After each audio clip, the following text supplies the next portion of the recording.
Hello! Maraming salamat po sa inyong pag-open ng video kong ito ngayon. Marahil may katanungan ka at gusto mong masagot kung kaya naman andito ka. Sa ngayon, makikita mo syempre sa aking likuran ang pagkalawak-lawak na palayan. Pero, for your information, hindi po yan lahat ay sa amin. Kasi kung sa amin yan, syempre mayaman na kami. Charot lang. Ngayon, meron tayong mga katanungan tungkol sa pagsasaka. Pero kailangan nating maintindihan ng pinakapuhunan lamang po ng ating mga magsasaka ay ang sipag at tiyaga. Sipag at tiyaga na kung saan, kung ikukumpara natin ito sa ibang trabaho dito sa ating bansa o kahit sa ibang bansa, ito yung pinakakailangan na meron sila. Halos nasabi natin na kahit masipag man ang isang magsasaka, meron pa rin tinatawag na mahihirap, yung tinatawag na isang kahig, isang tuka na tinatawag. O ayan, di ba? Halos pagkalawak-lawak. Napapansin nyo, madaming ibon sa lugar sa likuran ko. Yun ang kagandahan pala dito, syempre, sa probinsya na meron kami. Maaaring naririnig mo din, syempre, ang mga huni ng aking mga manok. Yun yung sinasabi ko sa inyo, mga heritage chicken na meron ako, na isa pa din, syempre, sa binibigyan kong oras na kinahihiligan, syempre, at inaakalang kikita. At syempre, makakatulong din sa iba. Ngayon, balikan ulit natin ang usapan dito sa pagsasaka. Sabi natin, kahit na masisipag sila, pero andyan pa rin yung tinatawag na kahirapan na kasabay nila. Oo nga naman, totoo yun. Bakit ko nga ba yun nasabi? Kasi sa edad kong ito, alam nyo na yan, kung napanood nyo ang ibang video ko dito sa aking channel, of course, mas makikilala nyo ako. Sa edad kong tong, syempre, lumaki na ako ng aking mga magulang ay isang magsasaka lamang. May isang magsasaka. Lagi kong sinasabi yan na kailangan ipagmalaki pa rin ang trabaho ng isang magsasaka. Kasi sabi natin, kung wala syempre ang mga magsasaka natin, dito sa ating bansa ay wala tayong sinasabing palay. Kung kaya naman, kapag wala ang ating magsasaka dito sa ating bansa, yun, halos ang ating bansa ay patuloy na mag-uutang, mag-aangkat ng bigas syempre sa ibang bansa. Ngayon, kaya naman, tungkol dyan, makakapag-share ako sa inyo ng rason kung bakit ba kahit masipag na ang isang magsasaka, still, naandyan pa rin yung tinatawag na kahirapan. Ngayon, yung proseso munang pag-uusapan natin kung bakit mas nagiging magastos at kapag umaani na ang magsasaka ay halos wala ng kinikita. Lalo na kapag sinasabayan pa syempre ng utang. Syempre, sabihin na natin mag-uutang ang isang magsasaka kasi kulang naman, hindi naman talaga lingguhan, hindi naman talaga buwanan ang kanilang kita. Kung kaya naman, kakambal nila minsan ang tinatawag na pangunguta. Pero, kung sakali man dumarating na ang panahon na at least nakakapagpatapos na ng pagpapaaral ang magsasaka, merong tinatawag na pagsisikap din sa parte ng mga bata. Yun ang panahon na kung saan nagiging mabuti na ang pamumuhay ng pamilya nila.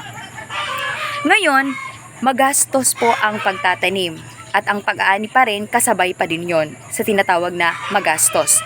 Ngunit sa oras na pagbebenta na ng mga palay, nagiging naman siyang mura sa parte ng mga magsasaka na bumibili ng mga palay nila. Kasi hindi po lahat ng mga magsasaka ay sinasarili lang nila ang palay para ibenta na bigas ito, hindi po. Nangyayari din po syempre na ito ay binibenta nila ang nakasako ng palay at pagkatapos syempre yung mga negosyante naman ang siyang bibenta na lang ng mga bigas na iyon. Ngayon, balikan ko yung sinasabi ko kanina. Kapag nagtanim ang mga magsasaka na andyan yung pagbubungkal ng lupa pa lamang, pera na yon. Kailangan nila syempre depende kasi yan sa lapad ng lupain na kanilang sinasaka. Gastos na yun na tinatawag. Ang tanong pa dyan, syempre, ang ginagastusan ng mga magsasaka natin ay magkano ba ang ibabayad nila sa mga tao na magtatanim. Maswerte na lang kung merong tinatawag na machine para tulong sa pagtatanim ng mga palay na yun. Yung binhi pa nga pala, dun pa lang, syempre, gastos na yun ng ating mga magsasaka. Pangalawa, habang inaantay syempre ang paglaki at pagbunga ng palay, syempre ay gumagastos din ang magsasakang iyon. Maglilinis ng lugar ng iyon, magtatanggal ng mga weeds, syempre maglalagay ng abono, ano pa, pang-spray. So ibig sabihin pag gaganon gastos yon, lalong-lalo na syempre kung pagka hindi available yung taong yon, mangangailangan pa rin ng tao, magbabayad sa tao upang lamang magawa ang paglalagay ng abono at pag-i-spray ng palay na yon. Sige, sabihin na nating merong 3 hanggang 4 na buwan ang pag-aantay bago makapag-ani ang ating mga magsasaka. Ngayon, sa ganyang bagay, syempre, naandyan yung pag-aantay na yon, at kapag oras na ng anihan, kailangan pa rin yung pera kasi syempre, yung mag-harvest. Maswerte ang isang lugar na merong tinatawag na harvester na tinatawag. Kung kaya naman nagiging magaan, hindi na kailangan pa ng pagkadami-daming tao para lang mag-harvest, 'di ba? So, pagka may pera, kasi may kwentahan naman iyon, pagka may pera, mas magiging madali sa magsasaka ang pagpapaani ng palay na yon. So, ang lalabas, nakasako na siya at handa na para ibilad.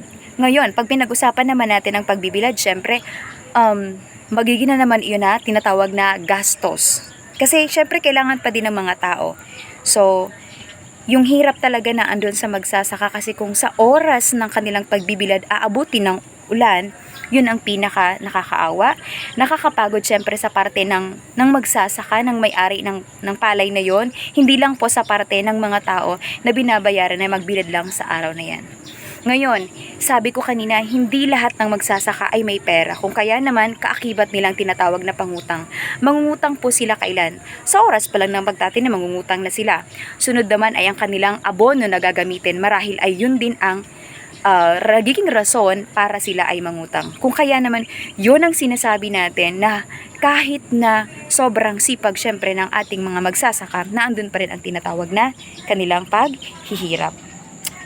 Kaya naman i-share ko ito kasi yun, gusto kong ipakita sa inyo na sobrang ganda ng lugar na ito.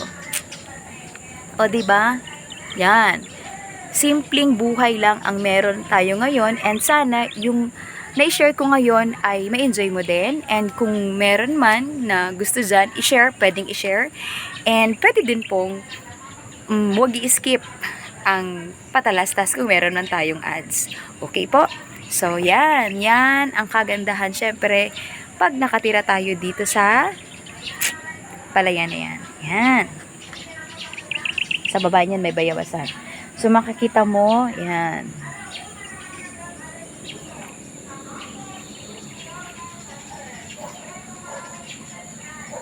Maraming salamat po. So, kaya kapag bumibili tayo ng bigas, bumibili ng palay, at pagdating sa mga magsasakang iyon, sana naman ay wag na masyado tayong magpapahirap sa kanila. Andyan din dapat ang pagtutulong natin sa kanila. Yun ang inihiling natin sa ating gobyerno dito sa Pilipinas, na sana ay bigyan laging pansin ang ating mga magsasaka. Kasi kung ikukumpara syempre sa ibang trabaho, init, lamig, ulan ang kanilang dinaranas para lang magkaroon ng ganyang uri ng palaya na meron tayo. Kita nyo, ang daming ibon na lumilipad. Okay, so maraming salamat. Sana po'y tuluyan ka pa or palagi ka pang manood ng aking video dito sa aking channel. Pwede mo pong i-share. Maraming salamat. Maraming salamat ulit.